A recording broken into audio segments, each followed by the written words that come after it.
Salam Indonesia, salam Nusantara dari Sabang sampai Merauke, dari Miangas sampai Pulau Rote. Mantaplah iman kita, mantaplah kasih kita, mantaplah pengharapan kita.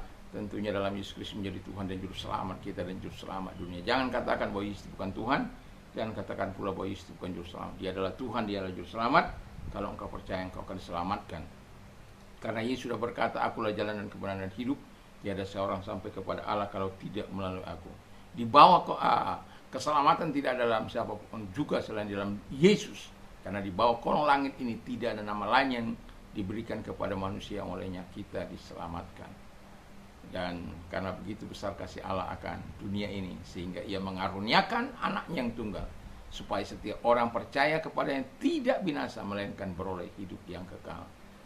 Dengan hati percaya, engkau dibenarkan. Dengan mulut mengaku, engkau diselamatkan.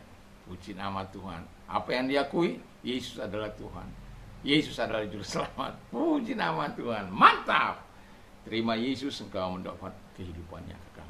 Mari kita tunduk kepada dan terima kasih Tuhan. Biarkan kami menikmati segala kemurahan Tuhan, menikmati kebaikan Tuhan, sehingga kami dapat menanggalkan beban-beban hidup kami kepadamu. Di dalam nama Yesus kami bersyukur dan berdoa. Haleluya. Amin. Saya akan melanjutkan pasal 11 dalam Matius 11, di mana hari ini saya hanya rekaman satu kali saja dalam beberapa hari, ya, karena yang merekam lagi ikut seminar ya, seminar orang-orang muda, camp orang-orang muda. Jadi hari ini hanya terbit satu kali saja. Puji nama Tuhan. Saya akan membaca dalam Matius 11 ayat 28 sampai dengan 30. Marilah kepadaku semua yang letih lesu dan beban-berat, aku akan memberikan kelegaan kepadamu. Pikulah aku yang kupasang dan belajar daripadaku, karena aku lemah lembut dan rendah hati, dan jiwamu akan mendapat ketenangan, sebab kuk yang kupasang itu enak dan bebanku pun ringan. Puji nama Tuhan. Jadi kita sebagai orang yang percaya kepada Tuhan, ya, saya sudah menyampaikan bagaimana Tuhan Yesus mengundang kita. Ada 3 undangan yang disampaikan kepada kita. Datang kepada Dia, belajar kepada Dia, pikul laku, ya, sebab kuku enak, bebanku pun ringan. Haleluya, mantap. Nah, dan saat ini saya akan bercerita soal beban yang berat, ya, soal beban yang berat. Dan tema kita adalah Yesus membebaskan dari beban berat kita. Jadi jangan makan sendiri bebanmu. Saya sudah mengatakan undangan Tuhan, tetapi saya tidak akan berbicara soal itu lagi. Yang kemarin malam itu saya sampaikan, dan pada pagi ini saya mau menyampaikan kepada kita tentang heavy laden itu. Jadi kalau pengertian dari beban-beban berat itu, kita akan melihat yang pertama, ya, yang pertama adalah dosa-dosa. Dosa-dosa itu bisa menjadi beban berat bagi kita. Nah, kalau dosa itu menghimpit kita, menekan kita, seperti Daud ketika dia melakukan perzinahan dengan Batseba, Tuhan sangat menekan dia. Matius baca itu dalam Mazmur 51. Tulang-tulangnya terasa remuk, enggak ada damai, tidak ada sukacita, tidak ada kebahagiaan, patah semangat dan hilang gairah kehidupan. Karena apa? Roh Tuhan mundur dari dia. Itu sebabnya ketika dia mengakuinya, satu hal yang dikatakan, jangan mengambil rohmu daripadaku. Jadi dosa-dosa ini perlu dia akui. Kalau kita melihat dalam 1 Yohanes 1 ayat 9, di sana dikatakan kalau engkau mengakui dosa-dosamu dan kejahatanmu, Dia setia untuk menyucikan engkau dan menguduskan hidupmu, mengampuni engkau dari segala pelanggaran yang pernah kau lakukan. Ada pengakuan kita kepada Tuhan. Selesai dah. Tapi jangan berbuat lagi. Ada orang Kristen itu enak sekali. Ya, memang pengampunan itu terus-menerus, kalau kita jatuh ya minta ampun, tapi bukan hidup dalam dosa. Kemungkinan masih jatuh dalam dosa masih bisa. Tapi kalau engkau membuat itu menjadi sesuatu yang berbuat dosa minta ampun, berbuat dosa minta ampun, itu sesuatu yang tidak benar di hadapan Tuhan. Karena Tuhan akan memberikan engkau kemampuan untuk hidup berkenan di hadapan Tuhan. Dosa-dosa itu menghambat engkau menerima segala kebaikan Tuhan. Dosa-dosa itu menghambat doamu datang kepada Tuhan. Itu sebabnya perlunya ada pengakuan, supaya engkau ringan sedikit dalam hidupmu. Ya. Dan kalau engkau sudah mengakui dosa-dosamu, enggak usah ingat-ingat lagi itu. Tuhan enggak pernah mengingat-ingat dosa-dosamu. Kalau engkau terus berjalan di dalam kebenaran-kebenaran firman Allah. Kedua, kadangkala juga beban yang berat itu tuntutan para pemimpin agama. Ya, kalau Anda baca dalam Matius 23:34, orang para pemimpin itu memberatkan beban-beban, mengikatkan beban-beban kepada pengikutnya, tetapi dia sendiri nggak menyentuh. Menyentuh pun tidak, apalagi mengangkat. Jadi istilahnya NATO, not action talking only. Jadi mereka hanya bilang, tapi Yesus pernah berkata begini, kalaupun mereka hanya bisa ngomong, lakukan apa yang diajarkan mereka, tapi jangan ikuti perbuatannya. Jadi beban-beban itu kadangkala ada orang yang mengajarkan hal-hal yang tidak sehat. Ya. Beri ini, maka kamu akan dapat ini. Saya melihat pengakuan dari Benny Hinn, ya, dalam sebuah wawancara di bulan Mei yang lalu, channel Strength apa saya lupa itu ya. Tapi pengakuannya ada dua hal pengakuan yang sangat besar yang dia lakukan, bahwa dia membuat teologi kemakmuran itu membuat orang-orang ya tidak lagi bergantung kepada Tuhan. Dia bagaimana mendorong orang-orang untuk berbuat sesuatu, memberi sesuatu kepadanya. Itu, tapi syukur dia minta mengakuinya. Itu sesuatu yang sangat luar biasa. Dan juga soal nubuat, itu ya nubuat yang bukan dari Tuhan tapi kubuat, ya. Misalnya satu kubuat, Simon, kau beri aku 50 juta, maka usahamu akan diberkati.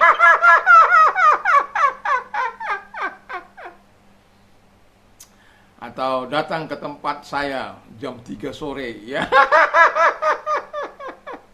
Maka kamu akan mendapatkan sesuatu yang luar biasa dari Tuhan.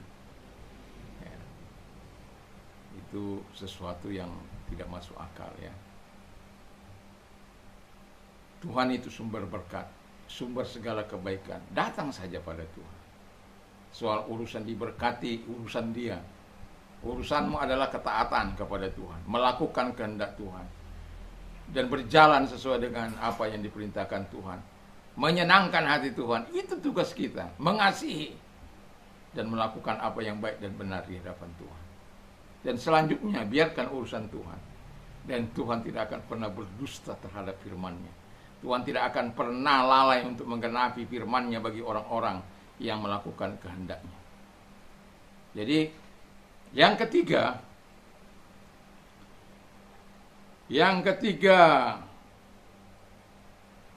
mungkin penindasan dan penganiayaan, itu juga beban berat. Ada kan orang yang ditindas, ya. Saya sempat itu mengalami tekanan yang begitu luar biasa. Wih, berat. Tidur pun berat. Padahal tidur itu karunia Tuhan. Tapi karena itu, ya, akhirnya kita bergumul berdoa pada sama Tuhan. Akhirnya Tuhan menolong kita. Wah, ya, itu berat itu. Lalu kemudian, ya, kelelahan dalam mencari Allah, ya. Ada kan Udah cari ini kok nggak ketemu. Di mana Tuhan itu? Kita katakan temui dia selama ia berkenan ditemui. Ya. Jadi cari dia dengan segenap hatimu, maka dia akan segera dengan segenap hatimu. I have sought him with all my heart. Jadi aku telah mencari dia dengan segenap hati. Makanya pemazmur bilang begini, be gracious to me according to your promise. Berkemurahanlah kepadaku menurut, be gracious to me according to your promise, menurut janji-janji. Kalau orang mencari Tuhan dengan segenap hati, yakin dan percayalah, Tuhan pasti akan menyatakan dengan caranya. Itu bisa kita melalui pembacaan firman Allah, bisa melalui perkataan orang lain, bisa melalui firman yang kita baca, bisa melalui bisikan kalbu, dan macam-macam kita bisa. Yang jelas kita akan mendapat kepuasan dari Tuhan ketika kita mendapatkan sesuatu yang indah dari Tuhan. Dan yang terakhir, beban berat itu juga bisa masalah kehidupan, masalah kehidupan. Itu bisa masalah utang piutang, itu bisa masalah anak, masalah sekolah, masalah keluarga, masalah anak, dan lain sebagainya. Itu bisa membuat kita berbeban berat.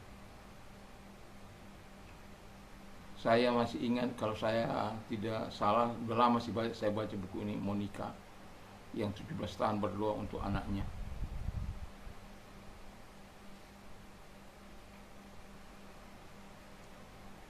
Dan sampai anaknya akhirnya berhasil menjadi orang yang mempercayai Tuhan, bahkan menjadi teolog yang sangat luar biasa pada zamannya.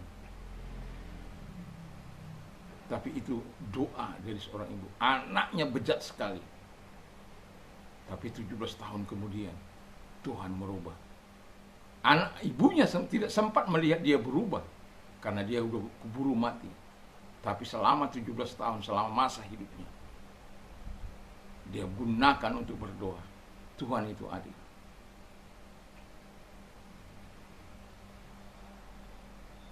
Jadi jangan pernah, kalaupun engkau mempunyai beban yang berat, jangan pernah tidak datang kepada Tuhan. Makanya Tuhan berkata, berserulah kepadaku pada waktu kesakan, aku akan meluputkan engkau. Jadi kita berseru pada Tuhan, dan Tuhan akan meluputkan kita, dan Tuhan akan memberi yang terbaik bagi kita. Asal saja kita betul-betul percaya kepada Dia. Dan Tuhan Yesus memberkati kita. Semoga kita tetap orang-orang yang merasakan pembebasan dari Tuhan itu. Pembebasan bukan datang dari timur atau utara atau barat, atau dari orang-orang pintar atau orang-orang hebat. Pembebasan hanya datang dari Tuhan. Kalau datang pembebasan Tuhan, hatimu akan bersuka cita. Kalau datang pembebasan dan Tuhan, engkau bisa menari-nari.